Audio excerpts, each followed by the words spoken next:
ಶ್ರೀ ಗಣಪತಿ ಶಾರದಾ ಗುರುಭ್ಯೋ ನಮಃ. ಉತ್ತರಂ ಯತ್ ಸಮುದ್ರಸ್ಯ ಹಿಮಾದ್ರೇಶ್ಚೈವ ದಕ್ಷಿಣಂ ವರ್ಷಂ ತದ್ಭಾರತಂ ನಾಮ ಭಾರತೀಯತ್ರ ಸಂತತಿ. ಶ್ರೋತೃಗಳಿಗೆ ಶ್ರೀ ಸ್ಕಾಂದ ಮಹಾಪುರಾಣದ 3ನೆಯ ಬ್ರಹ್ಮಖಂಡದ ಸೇತು ಮಹಾತ್ಮ್ಯದಲ್ಲಿ ಸಾಧ್ಯಾಮೃತ ತೀರ್ಥ ಪ್ರಶಂಸನ ಪುರೂರವನ ಶಾಪ ವಿಮೋಕ್ಷ ವರ್ಣನವೆಂಬ 28ನೆಯ ಅಧ್ಯಾಯಕ್ಕೆ ಸ್ವಾಗತ. ಮನುಷ್ಯನು ಅತಿ ಪುಣ್ಯಕರವಾದ ಕೋಟಿತೀರ್ಥವನ್ನು ಸೇವಿಸಿ ಜಿತೇಂದ್ರಿಯನಾಗಿ ಸಾಧ್ಯಾಮೃತ ತೀರ್ಥದಲ್ಲಿ ಸ್ನಾನ ಮಾಡಲೋಸುಗ ಹೋಗಬೇಕು. ಗಂಧಮಾದನ ಪರ್ವತದಲ್ಲಿ ಅತ್ಯಂತ ಪುಣ್ಯ ಫಲವನ್ನೀಯುವುದು, ಅತಿಶಯ ದುಃಖವನ್ನು ಶಾಂತಿಗೊಳಿಸುವುದು, ಪಾಪವನ್ನು ಪರಿಹರಿಸುವುದು, ಸಮಸ್ತ ಇಷ್ಟಾರ್ಥಗಳನ್ನು ಕೊಡುವುದು ಆದ ಸಾಧ್ಯಾಮೃತ ಮಹಾತೀರ್ಥವಿರುವುದು. ಇದರಲ್ಲಿ ಭಕ್ತಿಯಿಂದ ಮಿಂದ ಮಾನವನು ಸಕಲೇಷ್ಟಾರ್ಥಗಳನ್ನು ಹೊಂದುವನು. ಮನುಷ್ಯನು ಸಾಧ್ಯಾಮೃತ ತೀರ್ಥದಲ್ಲಿ ಸ್ನಾನ ಮಾಡುವುದರಿಂದ ಪಡೆಯುವ ಗತಿಯನ್ನು ತಪಸ್ಸು, ಬ್ರಹ್ಮಚರ್ಯೆ, ಯಜ್ಞ, ದಾನಗಳಿಂದಲೂ ಪಡೆಯಲಾರನು. ಈ ಸಾಧ್ಯಾಮೃತ ತೀರ್ಥದ ಜಲದಿಂದ ಅಂಗಗಳಲ್ಲಿ ಸ್ಪರ್ಶಗೊಂಡವರ ದೇಹದಲ್ಲಿರುವ ಪಾಪವೆಲ್ಲವೂ ಕೂಡಲೇ ನಾಶವಾಗುವುದು. ಈ ಸಾಧ್ಯಾಮೃತ ಜಲದಲ್ಲಿ ಅಘಮರ್ಷಣ ಸೂಕ್ತದಿಂದ ಸ್ನಾನ ಮಾಡಿದ ನರನು ಈ ಲೋಕದಲ್ಲಿ ಪಾಪ ಮುಕ್ತನಾಗಿ ವೈಕುಂಠದಲ್ಲಿ ಪೂಜ್ಯನಾಗುತ್ತಾನೆ. ಬಾಲ್ಯದಲ್ಲಿ ಪಾಪಕರ್ಮಗಳನ್ನು ಆಚರಿಸಿದ ಮನುಷ್ಯನು ಪಶ್ಚಾತ್ತಾಪಗೊಂಡು ಈ ಸಾಧ್ಯಾಮೃತ ತೀರ್ಥದಲ್ಲಿ ಮಿಂದರೆ ಮುಪ್ಪಿನಲ್ಲಿ ನಿಶ್ಚಯವಾಗಿಯೂ ಮುಕ್ತನಾಗುವನು. ಇಲ್ಲಿ ಮಿಂದ ಮಾನವನಿಗೆ ಮರಳಿ ದೇಹ ಸಂಬಂಧವಿರುವುದಿಲ್ಲ. ಈ ತೀರ್ಥದಲ್ಲಿ ಮಿಂದ ಪಾಪಿಗಳಾದ ಮಾನವರು ಅನೇಕ ದುಃಖಗಳಿಂದ ಕೂಡಿದ ಭಯಂಕರವಾದ ನರಕಕ್ಕೆ ಹೋಗುವುದಿಲ್ಲ. ಸಾಧ್ಯಾಮೃತ ಜಲದಲ್ಲಿ ಮಿಂದ ಮನುಷ್ಯರಿಗೆ ದೊರಕುವ ಸದ್ಗತಿಯು ಯಜ್ಞ, ವೇದ, ಪುಣ್ಯ ಕರ್ಮಗಳಾವುಗಳಿಂದಲೂ ದೊರಕುವುದಿಲ್ಲ. ಮನುಷ್ಯರ ಅಸ್ಥಿಯು ಸಾಧ್ಯಾಮೃತದಲ್ಲಿ ಇರುವವರೆಗೆ ಅವರು ಶಿವಲೋಕದಲ್ಲಿ ಪೂಜಿತರಾಗುವರು. ಸೂರ್ಯನು ಘೋರಾಂಧಕಾರವನ್ನು ಪರಿಹರಿಸಿ ಪ್ರಕಾಶಿಸುವಂತೆ ಸಾಧ್ಯಾಮೃತದಲ್ಲಿ ಮಿಂದವನು ಪಾಪಗಳನ್ನು ಭೇದಿಸಿ ವಿರಾಜಿಸುವನು. ಇಲ್ಲಿ ಮಿಂದ ಮನುಷ್ಯನು ಯಾವಾಗಲೂ ಇಷ್ಟಾರ್ಥವನ್ನು ಪಡೆಯುವನು. ಹಿಂದೆ ಪುರೂರವನು ಪುಣ್ಯಕರವಾದ ಈ ತೀರ್ಥದಲ್ಲಿ ಮಿಂದು ತುಂಬುರು ಶಾಪದಿಂದ ಒದಗಿದ ಊರ್ವಶಿಯ ವಿರಹವನ್ನು ಪರಿಹರಿಸಿಕೊಂಡನು. ಋಷಿಗಳು ಕೇಳುತ್ತಾರೆ, ಮಹಾಭಾಗ್ಯಶಾಲಿಯಾದ ಸೂತನೆ, ಮನುಷ್ಯ ರಾಜನಾದ ಪುರೂರವನು ಅಮರಾಂಗನೆಯಾದ ಊರ್ವಶಿಯೊಡನೆ ಮೊದಲು ಸಂಬಂಧವನ್ನು ಹೊಂದಿ ಅನಂತರ ತುಂಬುರು ಶಾಪದಿಂದ ಉಂಟಾದ ವಿಯೋಗವನ್ನು ಹೇಗೆ ಪರಿಹರಿಸಿಕೊಂಡನು? ಮುನಿವರ್ಯನೇ, ತುಂಬುರು ಮುನಿಯು ಪುರೂರವನನ್ನು ಏತಕ್ಕೆ ಶಪಿಸಿದನು? ಇದನ್ನೆಲ್ಲ ವಿಸ್ತಾರವಾಗಿ ನಮಗೆ ಹೇಳು. ಸೂತನು ಹೇಳುತ್ತಾನೆ, ಹಿಂದೆ ಇಂದ್ರನಂತೆ ಪರಾಕ್ರಮವುಳ್ಳವನಾಗಿ ಕುಬೇರನಂತೆ ಶ್ರೀಮಂತನಾಗಿರುವ ದೇವಪೂಜ್ಯನಾದ ಪುರೂರವನೆಂಬ ದೊರೆಯಿದ್ದನು. ಆ ನೃಪವರ್ಯನು ಭೂಮಿಯನ್ನು ಧರ್ಮದಿಂದ ಕಾಪಾಡುತ್ತಿದ್ದನು. ಬಹು ಪ್ರಕಾರವಾಗಿ ಯಜ್ಞ ಮಾಡಿ ಯಾವಾಗಲೂ ದಾನ ಮಾಡುತ್ತಿದ್ದನು. ಎಲೈ ದ್ವಿಜರೇ, ಪ್ರಾಜ್ಞನಾದ ಆ ದೊರೆಯು ಸಮಸ್ತ ಭೂಮಂಡಲವನ್ನು ಆಳುತ್ತಿರಲು ಊರ್ವಶಿಯು ಮಿತ್ರ ವರುಣನ ಶಾಪದಿಂದ ಭೂಮಿಯನ್ನು ಹೊಂದಿದಳು. ಆ ಊರ್ವಶಿಯು ಪುರೂರವನ ಪಟ್ಟಣದ ಹತ್ತಿರವೇ ಸಂಚರಿಸುತ್ತಾ ಉದ್ಯಾನದಲ್ಲಿ ಕೋಕಿಲೆಯ ಕೂಗಿನಂತೆ ಇಂಪಾಗಿ ಧ್ವನಿಗೈಯುವ ವೀಣೆಯೊಡನೆ ಹಾಡಿ ನಲಿಯುತ್ತಿದ್ದಳು. ಪುರೂರವನು ಒಂದಾನೊಂದು ದಿನ ಉದ್ಯಾನದಲ್ಲಿ ವಿನೋದ ಪಡಲು ಕುತೂಹಲವುಳ್ಳವನಾಗಿ ಕುದುರೆಯನ್ನೇರಿ ಅನೇಕ ಮಹಿಳೆಯರೊಡನೆ ಅಲ್ಲಿಗೆ ಹೋದನು.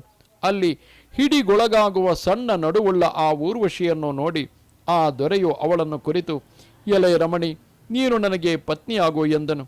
ಕಾಮಾತುರಳಾದ ಆ ಊರ್ವಶಿಯು, ರಾಜೇಂದ್ರ, ನೀನು ನನ್ನ ಸಂಕೇತವನ್ನು ನಡೆಸುವುದಾದರೆ ನಿನ್ನಲ್ಲಿ ಕುತೂಹಲವುಳ್ಳವಳೇ ಆಗಿರುವ ನಾನು ನಿನ್ನ ಮಡದಿಯಾಗಿ ವಾಸಿಸುವೆನು ಎಂದಳು. ರಾಜನು, ಸುಂದರಿ, ನಾನು ನಿನ್ನ ಸಂಕೇತವನ್ನು ನಡೆಸುವನು ಎಂದು ಒಪ್ಪಿ ಮಾತು ಕೊಟ್ಟನು. ತರುವಾಯ ಊರ್ವಶಿಯು ಔತ್ಸುಕ್ಯವುಳ್ಳವಳಾಗಿ ಆ ಪುರೂರವನನ್ನು ಕುರಿತು ಇಂತೆಂದಳು, ನನ್ನ ಮಕ್ಕಳಂತಿರುವ ಈ 2 ಕುರಿಗಳನ್ನು ನೀನು ಕಾಪಾಡುವುದಾದರೆ, ನೀನು ಬತ್ತಲೆಯಾಗಿ ನನ್ನ ದೃಷ್ಟಿಗೆ ಗೋಚರನಾಗದಿದ್ದರೆ, ಎಂಜಲನ್ನು ನನಗೆ ಉಣಿಸದಿದ್ದರೆ ನಾನು ನಿನ್ನೊಡನೆ ವಾಸ ಮಾಡುವೆನು. ನೃಪೇಂದ್ರ, ನಾನು ತುಪ್ಪವನ್ನು ಮಾತ್ರ ಭುಜಿಸುವೆನು ಎನ್ನಲು ದೊರೆಯು ಅದಕ್ಕೆಲ್ಲ ಒಪ್ಪಿ ಅವಳನ್ನು ತನ್ನ ಮನೆಗೆ ಕರೆದುಕೊಂಡು ಹೋದನು. ಅವನು ಅವಳೊಡನೆ ಅಲಕಾ ನಗರದಲ್ಲಿಯೂ ಚೈತ್ರ ರಥೋದ್ಯಾನದಲ್ಲಿಯೂ ಪದ್ಮಗಳ ಸಮೂಹದಿಂದ ಅಲಂಕಾರಗೊಂಡ ಸರಸ್ವತಿ ನದಿಯ ದಡದಲ್ಲಿಯೂ ವಿನೋದಪಟ್ಟನು. ಅಂತೆ ಆ ಊರ್ವಶಿಯೊಡನೆ ವಿನೋದ ಪಡುತ್ತಾ 61 ವರ್ಷಗಳನ್ನು ಕಳೆದನು. ಅದರಿಂದ ಊರ್ವಶಿಯು ಪ್ರತಿದಿನವೂ ಹೆಚ್ಚುತ್ತಿರುವ ಪ್ರೀತಿಯುಳ್ಳವಳಾಗಿ ದೇವಲೋಕವನ್ನು ಅಪೇಕ್ಷಿಸಲಿಲ್ಲ. ಅವಳಿಲ್ಲದಿದ್ದುದರಿಂದ ದೇವಲೋಕವು ರಮ್ಯವಾಗಲಿಲ್ಲ. ಆದುದರಿಂದ ವಿಶ್ವಾವಸುವು ಊರ್ವಶಿಯನ್ನು ದೇವಲೋಕಕ್ಕೆ ಕರೆತರುವೆನೆಂದು ಆಲೋಚಿಸಿ ಕೂಡಲೇ ಭೂಲೋಕಕ್ಕೆ ಬಂದನು.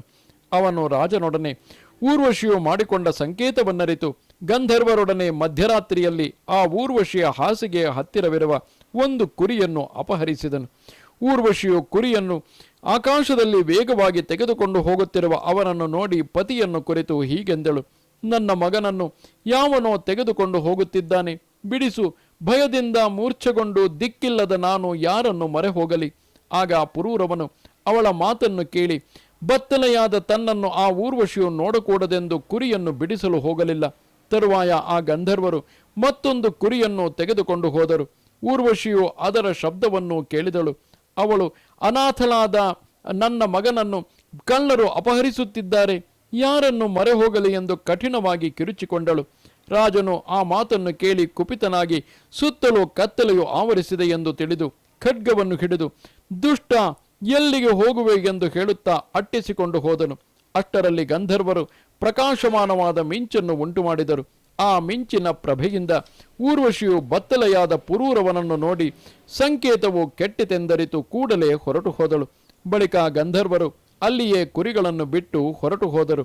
ದೊರೆಯು ಅವುಗಳನ್ನು ತೆಗೆದುಕೊಂಡು ಸಂತೋಷದಿಂದ ತನ್ನ ಹಾಸಿಗೆಯ ಸಮೀಪಕ್ಕೆ ಬಂದು ವಿಶಾಲಾಕ್ಷಿಯಾದ ಆ ಊರ್ವಶಿಯನ್ನು ಕಾಣದೆ ಬತ್ತಲೆಯಾಗಿಯೇ ಹುಚ್ಚನಂತೆ ಭೂಮಿಯಲ್ಲಿ ಅಲೆದನು.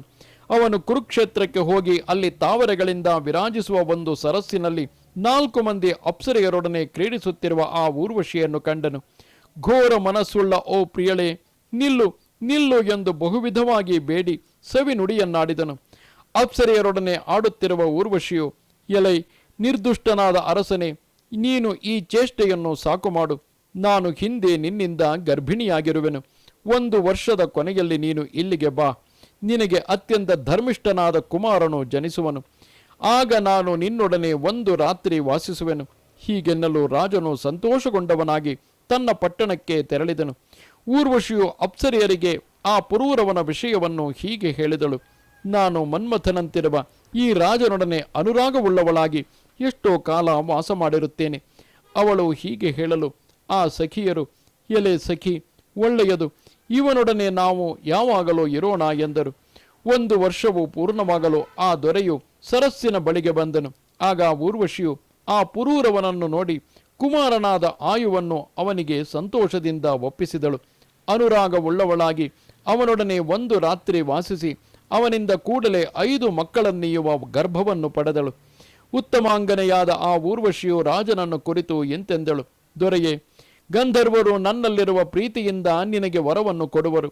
ರಾಜೇಂದ್ರ, ನೀನು ಅವರಿಂದ ವರವನ್ನು ಬೇಡಿ ತೆಗೆದುಕೋ ಎನ್ನಲು ದೊರೆಯು ಗಂಧರ್ವರನ್ನು ಕುರಿತು ಹೀಗೆಂದನು, ನಾನು ತುಂಬಿದ ಬೊಕ್ಕಸವುಳ್ಳವನು, ಶತ್ರುಗಳನ್ನು ಜಯಿಸಿದವನು ಆಗಿರುವೆನು. ಊರ್ವಶಿಯ ಸಹವಾಸವೊಂದನ್ನು ಬಿಟ್ಟು ನನಗೆ ಬೇರೆ ಪಡೆಯತಕ್ಕದ್ದು ಯಾವುದೂ ಇರುವುದಿಲ್ಲ. ಆದುದರಿಂದ ನಾನು ಊರ್ವಶಿಯೊಡನೆ ಕಾಲವನ್ನು ಕಳೆಯ ಬಯಸುವೆನು. ಇದನ್ನು ನಿಮ್ಮಿಂದ ವರವಾಗಿ ಕೇಳಿಕೊಳ್ಳುವೆನು. ರಾಜನು ಹೀಗೆನ್ನಲು ಗಂಧರ್ವರು ಸಂತುಷ್ಟ ಚಿತ್ತರಾಗಿ ಅವನಿಗೆ ಅಗ್ನಿ ಇರುವ ಪಾತ್ರೆಯನ್ನಿತ್ತು ಹೀಗೆಂದರು. ಗಂಧರ್ವರು ಹೇಳುತ್ತಾರೆ, ನೃಪೇಂದ್ರ, ನೀನು ವೇದವನ್ನು ಅನುಸರಿಸಿ ಅಗ್ನಿಯನ್ನು 3 ಭಾಗ ಮಾಡಿ ಯಜ್ಞಗೈದು ಊರ್ವಶಿಯ ಸಾಲೋಕ್ಯವನ್ನು ಪಡೆ. ಗಂಧರ್ವರು ಹೀಗೆ ಹೇಳಲು ರಾಜನು ಅಗ್ನಿಸ್ಥಾಲಿಯನ್ನು ತೆಗೆದುಕೊಂಡು ಹೊರಟನು. ಅವನು ಕಾಡಿನ ಮಧ್ಯದಲ್ಲಿ ಹೋಗುತ್ತಾ, ನಾನು ಅತ್ಯಂತ ಮೂಢನು, ಊರ್ವಶಿಯು ನನಗೆ ಸಿಕ್ಕಲಿಲ್ಲ, ಈ ಅಗ್ನಿಸ್ಥಾಲಿಯಿಂದ ನನಗೇನು ಪ್ರಯೋಜನ ಎಂದು ಆಲೋಚಿಸಿ ಕಾಡಿನಲ್ಲಿಯೇ ಆ ಅಗ್ನಿಸ್ಥಾಲಿಯನ್ನಿಟ್ಟು ತನ್ನ ನಗರಕ್ಕೆ ತೆರಳಿದನು. ಅರ್ಧರಾತ್ರಿಯು ಕಳೆಯಲು ಅವನು ನಿದ್ರೆಯಿಲ್ಲದವನಾಗಿ ತನ್ನಷ್ಟಕ್ಕೆ ತಾನೇ ಹೀಗೆ ಚಿಂತಿಸಿದನು, ಗಂಧರ್ವೇಂದ್ರರು ಊರ್ವಶಿ ಲೋಕವನ್ನು ಪಡೆಯುವುದಕ್ಕಾಗಿ ನನಗೆ ಅಗ್ನಿಸ್ಥಾಲಿಯನ್ನಿತ್ತರು. ನಾನು ಅದನ್ನು ಕಾಡಿನಲ್ಲಿ ತ್ಯಜಿಸಿದನು. ಮತ್ತೆ ಆ ಸ್ಥಾಲಿಯನ್ನು ತರುವೆನು ಎಂದು ಎದ್ದು ಕಾಡಿಗೆ ಹೋದನು. ಆದರೆ ಅವನು ಆ ಕಾಡಿನಲ್ಲಿ ಎಲ್ಲಿಯೂ ಅಗ್ನಿಸ್ಥಾಲಿಯನ್ನು ಕಾಣಲಿಲ್ಲ. ಅವನು ಅಗ್ನಿಯನ್ನಿಟ್ಟಿದ್ದ ಸ್ಥಳದಲ್ಲಿ ಶಮಿ ವೃಕ್ಷವಿರುವ ಅಶ್ವತ್ಥದ ಮರವನ್ನು ಕಂಡು ಹೀಗೆ ಚಿಂತಿಸಿದನು, ನಾನು ಹಿಂದೆ ಈ ಕಾಡಿನಲ್ಲಿ ಅಗ್ನಿಸ್ಥಾಲಿಯನ್ನಿಟ್ಟಿದ್ದೆನು. ಈಗ ಇಲ್ಲಿ ಆ ಸ್ಥಾಲಿಯು ಶಮಿ ವೃಕ್ಷವಿರುವ ಅಶ್ವತ್ಥ ಮರವಾಗಿದೆ. ಆದ್ದರಿಂದ ನಾನು ಅಗ್ನಿರೂಪವಾದ ಈ ಅಶ್ವತ್ಥವನ್ನು ತೆಗೆದುಕೊಂಡು ಪಟ್ಟಣಕ್ಕೆ ಹೋಗಿ ಚೆನ್ನಾಗಿರುವ ಆರಣೆಯನ್ನು ರಚಿಸಿ ಅದರಿಂದ ಉಂಟಾದ ಅಗ್ನಿಯನ್ನು ಭಕ್ತಿಯಿಂದ ಉಪಾಸಿಸುವೆನು ಎಂದು ನಿಶ್ಚಯಿಸಿ ತನ್ನ ನಗರಕ್ಕೆ ಹೋದನು. ಅವನು ತನ್ನ ಬೆರಳಿನಿಂದ ಅಳೆದು ರಮಣೀಯವಾದ ಅರಣಿಯನ್ನು ನಿರ್ಮಿಸಿದನು. ಎಲೈ ದ್ವಿಜರೆ, ಅದನ್ನು ನಿರ್ಮಿಸುವ ಸಮಯದಲ್ಲಿ ಅವನು ಗಾಯತ್ರಿಯನ್ನು ಜಪಿಸಿದನು. ತಾನು ಪಠಿಸುತ್ತಿದ್ದ ಗಾಯತ್ರಿಯಲ್ಲಿರುವ ಅಕ್ಷರಗಳಷ್ಟೇ ಅಂಗುಲಗಳುದ್ದವಾದ ಅರಣಿಯನ್ನು ನಿರ್ಮಿಸಿದನು. ಅದನ್ನು ಪಡೆದು 3 ಅಗ್ನಿಗಳನ್ನು ಹುಟ್ಟಿಸಿ ತಾನು ಅಪೇಕ್ಷಿಸಿದ ಊರ್ವಶಿ ಲೋಕಪ್ರಾಪ್ತಿ ರೂಪ ಫಲವನ್ನು ಉದ್ದೇಶಿಸಿ ವೇದೋಕ್ತ ವಿಧಿಯಿಂದ 3 ಅಗ್ನಿಗಳಲ್ಲಿಯೂ ಹೋಮ ಮಾಡಿ ಅನೇಕ ಯಜ್ಞಗಳನ್ನೆಸಗಿದನು. ಅಯ್ಯ ದ್ವಿಜೋತ್ತಮರೇ, ದೊರೆಯು ಆ ಯಜ್ಞಗಳಿಂದ ಗಂಧರ್ವ ಲೋಕಗಳನ್ನು ಸೇರಿ ಊರ್ವಶಿಯೊಡನೆ ದೇವಲೋಕದಲ್ಲಿ ಬಹುಕಾಲ ವಿನೋದ ಪಡುತ್ತಿದ್ದನು. ತರುವಾಯ ಒಂದಾನೊಂದು ದಿನ ದೇವರಾಜನು ಸಕಲ ದಿವಿಜರೊಡನೆಯೂ ಸಭೆಯಲ್ಲಿ ಕುಳಿತು ದೇವತಾಸ್ತ್ರೀಯರ ನೃತ್ಯವನ್ನು ಕಂಡನು. ಆಗ ಪುರೂರವ ರಾಜನು ದೇವತಾಸ್ತ್ರೀಯರ ಮನೋಹರವಾದ ಆ ನೃತ್ಯವನ್ನು ನೋಡುವುದಕ್ಕಾಗಿ ದೇವೇಂದ್ರನ ಸಭೆಗೆ ಬಂದನು. ದೇವತಾಸ್ತ್ರೀಯರು ಒಬ್ಬೊಬ್ಬರಾಗಿ ದೇವೇಂದ್ರನ ಮುಂದೆ ನರ್ತನ ಮಾಡಿದರು. ಬಳಿಕ ಊರ್ವಶಿಯು ಬಂದು ಇಂದ್ರನ ಮುಂದೆ ಕುಣಿದಳು. ಆಗ ನರ್ತನ ಮತ್ತು ಅಭಿನಯಗಳಲ್ಲಿ ತನಗಿರುವ ಸಾಮರ್ಥ್ಯದಿಂದ ಗರ್ವಿತಳಾದ ಊರ್ವಶಿಯು ಆ ಪುರೂರವನನ್ನು ನೋಡಿ ನಕ್ಕಳು. ಆಗ ಪುರೂರವನು ಊರ್ವಶಿಯನ್ನು ಕಂಡು ನಕ್ಕನು. ಆಗ ಅಲ್ಲಿದ್ದ ತುಂಬುರುವೆಂಬ ನಾಟ್ಯಾಚಾರ್ಯನು ಆ ನಗೆಯಿಂದ ಕೋಪಗೊಂಡು ಆ ಊರ್ವಶಿ ಪುರೂರವರನ್ನು ಶಪಿಸಿದನು. ತುಂಬುರುವು ಹೇಳುತ್ತಾನೆ, ದೊರೆಯೇ, ಅನೇಕ ದೇವತೆಗಳು ನೆರೆದಿರುವ ಈ ಸಭೆಯಲ್ಲಿ ನೃತ್ಯದ ನಡುವೆ ಕಾರಣವಿಲ್ಲದೆ ನಕ್ಕಿದುದರಿಂದ ಕೂಡಲೇ ನಿಮ್ಮೀರ್ವರಿಗೂ ವಿಯೋಗ ಉಂಟಾಗಲಿ ಎಂದು ಸಕಲ ದೇವತೆಗಳ ಸನ್ನಿಧಿಯಲ್ಲಿ ಆ ಪುರೂರವನನ್ನು ತುಂಬುರುವು ಶಪಿಸಲು ಆ ನಾಟ್ಯಾಚಾರ್ಯನಿಂದ ಶಪಿತನಾದ ರಾಜನು ದುಃಖಗೊಂಡವನಾಗಿ ಕಾಪಾಡೆಂದು ಇಂದ್ರನನ್ನು ಮೊರೆಹೊಕ್ಕು ದೀನವಾಣಿಯಿಂದ ಆತನನ್ನು ಕುರಿತು ಇಂತೆಂದನು. ದೇವರಾಜ, ನಾನು ಊರ್ವಶಿಯ ಸಾಲೋಕ್ಯ ಸಿದ್ಧಿಗಾಗಿ ಯಾಗ ಮಾಡಿದೆನು. ಆದುದರಿಂದ ಅವಳ ವಿಯೋಗವು ನನಗೆ ಸಹಿಸಲಾಗುವುದಿಲ್ಲ. ರಾಜನು ಹೀಗೆ ಹೇಳಲು ದೇವೇಂದ್ರನು ಅವನನ್ನು ಕುರಿತು, ಅರಸ, ನೀನು ಹೆದರಬೇಡ, ನಿನ್ನ ಶಾಪ ಪರಿಹಾರದ ಕ್ರಮವನ್ನು ಹೇಳುವೆನು. ದಕ್ಷಿಣ ಸಮುದ್ರದಲ್ಲಿರುವ ಪುಣ್ಯಕರವಾದ ಗಂಧಮಾದನ ಪರ್ವತದಲ್ಲಿ ಸಾಧ್ಯಾಮೃತವೆಂಬ ಪ್ರಸಿದ್ಧವಾದ ಮಹಾತೀರ್ಥವಿದೆ. ಅದು ಸಕಲ ದೇವತೆಗಳಿಂದಲೂ ಸಿದ್ಧಚಾರಣ ಕಿನ್ನರರಿಂದಲೂ ಸನಕಾದಿ ಮಹಾಯೋಗೀಶ್ವರರಿಂದಲೂ ಮುನಿಗಳಿಂದಲೂ ಸೇವಿಸಲ್ಪಟ್ಟುದು. ಮಾನವರಿಗೆ ಭಕ್ತಿ ಮುಕ್ತಿಯನ್ನೀಯುವುದು, ಸಕಲ ಶಾಪಗಳನ್ನು ಪರಿಹರಿಸುವುದು ಆಗಿರುವುದು. ನೀನು ವೇಗವಾಗಿ ಅಲ್ಲಿಗೆ ಹೋಗು. ಅಲ್ಲಿ ಸ್ನಾನ ಮಾಡುವುದರಿಂದ ಸಮಸ್ತ ಜನರಿಗೂ ಮೋಕ್ಷವು ಲಭಿಸುವುದರಿಂದ ಅದು ಸಾಧ್ಯಾಮೃತವೆಂದು ಸಮಸ್ತ ಲೋಕಗಳಲ್ಲಿಯೂ ಪ್ರಸಿದ್ಧವಾಗಿದೆ. ಅಲ್ಲಿ ಸ್ನಾನ ಮಾಡುವುದರಿಂದ ನಿನಗೆ ಮರಳಿ ಊರ್ವಶಿಯ ಸಂಬಂಧವು ನನ್ನ ಲೋಕದಲ್ಲಿ ವಾಸವು ಲಭಿಸುವುದು ಎಂದನು. ಇಂದ್ರನು ಹೀಗೆ ಹೇಳಲು ಪುರೂರವನು ಸಂತುಷ್ಟ ಚಿತ್ತನಾಗಿ ಸಾಧ್ಯಾಮೃತ ಮಹಾತೀರ್ಥಕ್ಕೆ ಕೂಡಲೇ ತೆರಳಿದನು. ಎಲೈ ವಿಪ್ರರೇ, ಮಹಾಪಾತಕವನ್ನು ನಾಶಗೊಳಿಸುವ ಆ ಸಾಧ್ಯಾಮೃತ ತೀರ್ಥದಲ್ಲಿ ಸ್ನಾನ ಮಾಡಿದುದರಿಂದ ಪುರೂರವನು ಕೂಡಲೇ ಶಾಪ ಮುಕ್ತನಾದನು. ಅದರಲ್ಲಿ ಮಿಂದ ಕೂಡಲೇ ಅವನು ಊರ್ವಶಿಯನ್ನು ಪಡೆದು ಅವಳೊಡನೆ ವಿಮಾನವನ್ನೇರಿ ಅಮರಾವತಿಗೆ ಹೋದನು. ಅಲ್ಲಿ ಅವನು ಅವಳೊಡನೆ ದೇವತೆಯಂತೆ ವಿನೋದಪಟ್ಟನು. ಆ ಸಾಧ್ಯಾಮೃತ ತೀರ್ಥವು ಇಂತಹ ಮಾಹಾತ್ಮ್ಯವುಳ್ಳದ್ದು. ಇಲ್ಲಿ ಸ್ನಾನ ಮಾಡಿದ ಪುರೂರವನು ಊರ್ವಶಿಯೊಡನೆ ಸೇರಿದನು. ಮಹಾಪಾತಕಗಳನ್ನು ಪರಿಹರಿಸುವ ಈ ತೀರ್ಥದಲ್ಲಿ ಮಿಂದವನು ಇಷ್ಟಾರ್ಥವನ್ನು ಪಡೆಯುತ್ತಾನೆಯಲ್ಲದೆ ಸ್ವರ್ಗವನ್ನು ಸೇರುವನು. ಮಾನವನು ಇದರಲ್ಲಿ ನಿಷ್ಕಾಮನಾಗಿ ಮಿಂದರೆ ಮೋಕ್ಷವನ್ನೇ ಪಡೆಯುತ್ತಾನೆ. ಪವಿತ್ರವೋ ಪಾಪ ಪರಿಹಾರಕವೋ ಆದ ಈ ಅಧ್ಯಾಯವನ್ನು ಪಠಿಸುವವನು ಅಥವಾ ಕೇಳುವವನು ವೈಕುಂಠ ಲೋಕವನ್ನು ಸೇರುವನು. ಎಲೈ ವಿಪ್ರರೇ, ಹಿಂದೆ ಚತುರ್ಮುಖನು ಸನಕಾದಿ ಮುನಿಗಳಿಗೆ ಹೇಳಿದ ಈ ಸಾಧ್ಯಾಮೃತ ತೀರ್ಥದ ವೈಭವವನ್ನು ನಾನು ಶ್ರದ್ಧೆಯಿಂದ ನಿಮಗೆ ವಿಸ್ತಾರವಾಗಿ ಹೇಳಿರುತ್ತೇನೆ. ಇಲ್ಲಿಗೆ 81,000 ಶ್ಲೋಕಗಳ ಸಂಹಿತೆಯೆಂದು ಪ್ರಸಿದ್ಧವಾದ ಶ್ರೀ ಸ್ಕಾಂದ ಮಹಾಪುರಾಣದ 3ನೆಯ ಬ್ರಹ್ಮಖಂಡದ ಸೇತು ಮಹಾತ್ಮ್ಯದಲ್ಲಿ ಸಾಧ್ಯಾಮೃತ ತೀರ್ಥ ಪ್ರಶಂಸನ ಪುರೂರವನ ಶಾಪ ವಿಮೋಕ್ಷಣ ವರ್ಣನವೆಂಬ 28ನೆಯ ಅಧ್ಯಾಯವು ಮುಗಿದುದು.